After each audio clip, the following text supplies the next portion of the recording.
संदीप ने अपनी माँ के कहने पर गांव में शादी कर ली थी। लड़की का नाम था सुनीता। माँ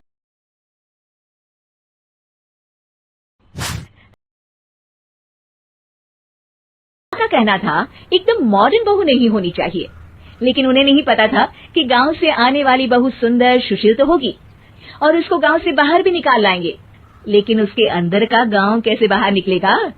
शादी के कुछ दिन बाद, माँ टिफिन तो देना जरा। बेटा अब तो स्कूल नहीं ऑफिस जाता है, माँ से नहीं अपनी बीवी से टिफिन मांगा कर। ओके माँ। सुनीता टिफिन ले आओ। 1 किलो टिफिन, इसके अंदर पिस्ता डाल दिया है। पिस्ता? पिस्ता क्यों? सास जी ने बोला था ना कि आपको पिस्ता बहुत पसंद है। ओहो, मैंने पिस्ता नहीं पास्ता बोला था, पास्ता। पास्ता? कहीं होता है पास्ता? अरे बेटी तू रहने दे, मैं बना दूंगी। अच्छा किया कि पाव भाजी बनाने का नहीं बोला, वरना किसी के पाव बना देती है। सुनीता को बुरा लगता है, लेकिन उसकी नादान हरकतें कम नहीं होती। ऐसे ही एक दिन, अरे तुमने ये क्या लगाया है? अरे आप वो फूस फूस करके लगाते हैं ना, वही। दियो? का दियो? किसको दियो?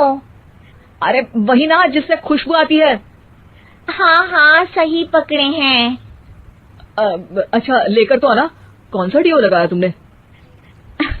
अभी लेकर आते हैं जी।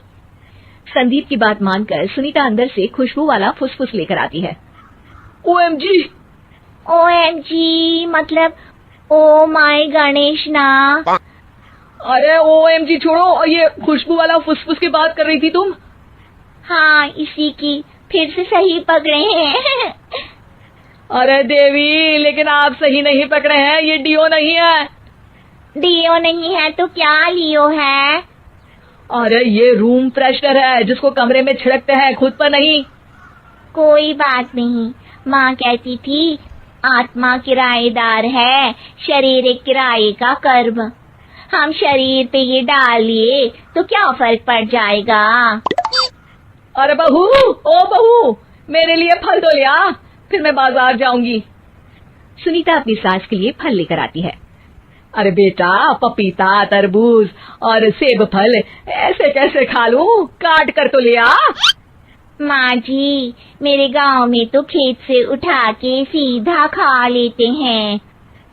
अरे ये तेरा गांव नहीं है ना। अरे संदीप, तू ही कुछ समझा देना इसको बेटा।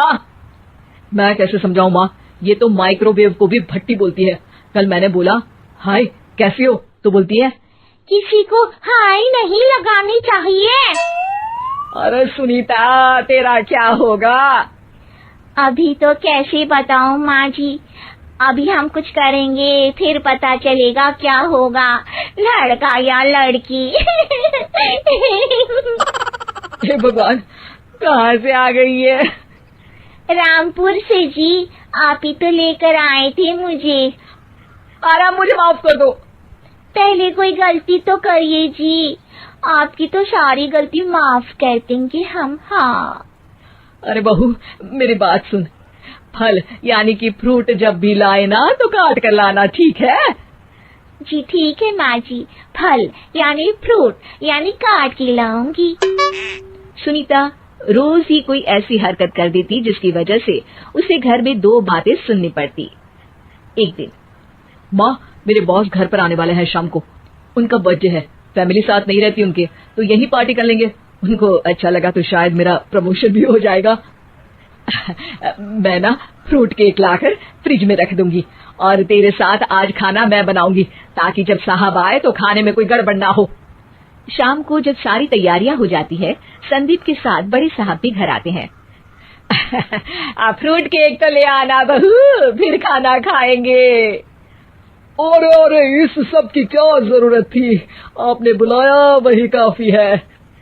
सर, आपका परिवार शहर में नहीं है तो हम ही आपके परिवार जैसे हैं सर।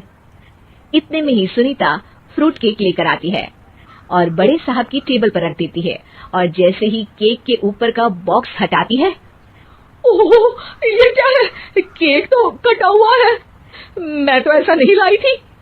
आप मुझे शाबाशी दे सकती है माँ जी, मैंने ही केक काट दिया। आपने कहा था ना, फल यानी फ्रूट यानी हमेशा काट के लाना, तो फ्रूट केक भी तो फ्रूट ही है ना, तो मैंने पहले ही काट लिया। हूँ ना मैं समझदार। अरे बहू, ये क्या किया? केक हमेशा वही काटता है जिसका जन्मदिन होता है। तुझे एक बात भी समझ नहीं आती, एक नंबर की बेवकूफ है। पूरा माहौल बिगड़ चुका था। संदीप को लगने लगा था कि साहब उसे प्रमोशन तो दूर की बात है, कहीं डिमोशन ना दे दे। लेकिन साहब बीच में ही बोल पड़ते हैं। अरे अरे कोई बात नहीं, ये इनकी बेवकूफी नहीं है, इनका भोलापन है। बेटा आप कहाँ से हो? रामपुर गांव से। अरे वाह, गांव से? फिर तो आपके गांव में ताजे फल और सब्जियां मिलते होंगे। हाँ सही पकड़े हैं, हम तो काटते भी नहीं, सीधा खा लेते हैं।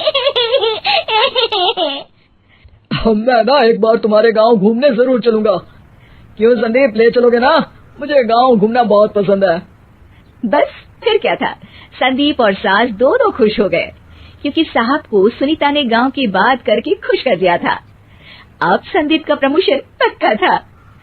शिक्षा, कभी भी किसी भी गलती पर घबराना नहीं चाहिए। हो सकता है कि उस गलती की वजह से आगे बड़ा फायदा हो जाए।